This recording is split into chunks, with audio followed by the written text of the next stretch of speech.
I quickly want to show you the typical type of funnel that I use with YouTube. YouTube is one of my main digital marketing strategies. Lots of content marketing using YouTube videos. So let me just show you a few of my videos and how they work. So here on this first one, it's a personal finance video, and it's just something that I'm passionate about. But I also have a personal finance beginner course that I co-taught with a couple of other YouTubers. This is one of my most popular videos, over 500,000 views. And you can see here that at the top of the description, there's a link to the course. So we are sending traffic directly to the course. This is one way to have a funnel. Another way to do your funnel with YouTube is to send them through an opt-in form or a landing page on your website where you can get the person's email address and then you promote. I do both because both have been successful and I'm always experimenting. I find that there's less of a barrier for people to purchase the course if they don't have to go through that funnel sometimes. Other times, I'm more successful sending them to a landing page where I get their email address and ultimately promoting later on. Here's another example. This is when we launch a brand new course. Sometimes we put out the beginning of the course for free on YouTube. So here's a video. I thought it was kind of creative. We put a countdown. I talked a little bit about what was going to be in this video and when the lessons actually start.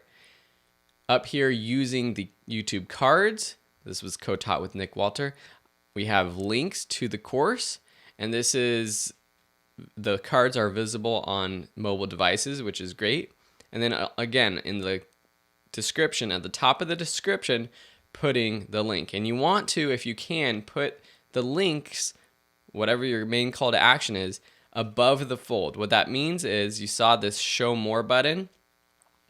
People generally won't click the show more button unless they're really interested in your topic.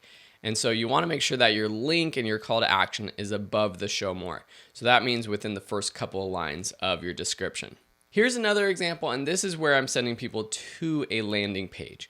This is a tutorial in After Effects, and what we're offering is the project file and all the assets if you go to our website. So here we're sending people to the blog article page, which I'll show you here, and the tutorial itself is on this page, but you can also get the project file if you opt in and download those files, but you have to give me your email address first. So the results of this, which I'll show you, and this has been live for a few weeks, is 25 subscribers. You know, not huge, but over time this will grow. And now I know that these people are interested in After Effects. So I can put them on a sequence for After Effects courses, perhaps other video production courses. And another recent one, let me just show you sort of all our recent videos. Here are our latest videos, and you can see that I've put out a series of these Adobe in 30 minutes videos. I talked about these earlier in the course, but we have the promo video over here, and then I actually put the videos themselves on YouTube because I feel like these could potentially go a little bit more viral than some of my other content. So learn Adobe Photoshop, Premiere Pro, Lightroom in 30 minutes. Why would someone want to actually sign up for the free course, which we're offering? Well, they get the project files, also what I call premium support, which I'll be there to answer any questions for them.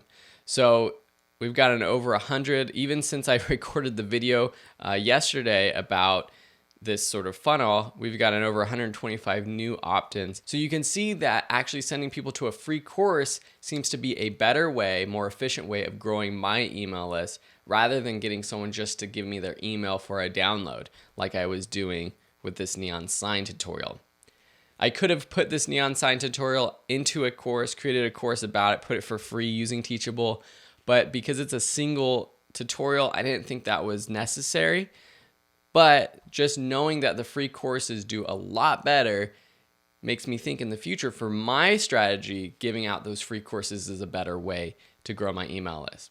Of course, you might not be doing courses, and that's totally fine, but you have to figure out what type of lead magnet does your audience want most, and that's where you should send people from YouTube.